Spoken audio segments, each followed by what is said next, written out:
செய்திகளை தொடர்ந்து பார்க்கலாம். சென்னை கிறிஸ்துவ கல்லூரி மேல்நிலைப் பள்ளியின் 190வது ஆண்டு விழாவை முன்னிட்டு நடைபெற்ற கால்பந்து போட்டியில் வெற்றி பெற்ற மாணவர்களுக்கு எம்பி கலாநிதி வீராசாமி பரிசு வழங்கி பாராட்டினார்.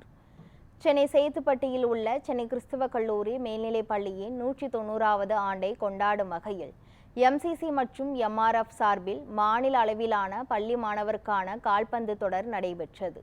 பரிசளிப்பு விழாவில் வடசென்னை நாடாளுமன்ற உறுப்பினர் கலாநிதி வீராசாமி கலந்து கொண்டு வெற்றி பெற்றவர்களுக்கு சான்றிதழ் மற்றும் கோப்பையை வழங்கி பாராட்டினார்.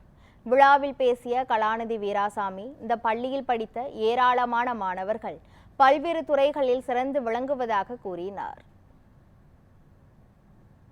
தமிழ்நாட்டில் 190வது ஆண்டு அப்படின்ற இருக்கிற ஒரு பள்ளிக்கூடம் அப்படின்னு பார்த்தா, இதை தவிர வேற ஒரு பள்ளிக்கூடம் இருக்குமா அப்படின்றதே எனக்கு தெரியல.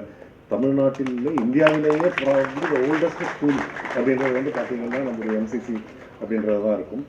அதுவும் இங்கே இருந்து படித்த மாணவர்கள் பலர் பார்த்தீங்கன்னா பெரிய பெரிய அளவில் அவர்கள் விளையாட்டுத்துறையிலும் சரி, அரசியலாக இருந்தாலும் சரி, இங்கிருந்து வந்தவர்கள் ஒரு ஒன்றிய அமைச்சராக இருந்திருக்கிறார்கள். உங்களுக்கு எத்தனை பேருக்கு தெரியும்னு தெரியல, இந்த பள்ளிக்கூடத்தில் படித்து இன்று முதலமைச்சராக இருப்பவர் இந்த பள்ளிக்கூடத்தில் தான் படித்து ஒரு முதலமைச்சராகவும் இருக்கிறார். இந்த பள்ளிக்கூடத்திலிருந்து படித்தவர் ஒருவர் தான் இன்று நம்முடைய தமிழ்நாடு அரசாங்கத்தில் ஒரு அமைச்சராக இருக்கிறார், ஒன்றிய அமைச்சர்களாக இருந்திருக்கிறார்கள். இது போல பல பிக் பொசிஷன்ஸ். அதே மாதிரி இங்கே படித்தவர்கள் விளையாட்டுத் துறையிலும் பார்த்தீங்கன்னா டென்னிஸ் ஸ்டார், அதே மாதிரி கிரிக்கெட், இதை போன்ற பல துறைகளில் பெரும் சாதனைகளை படைத்திருக்கிறார்கள்.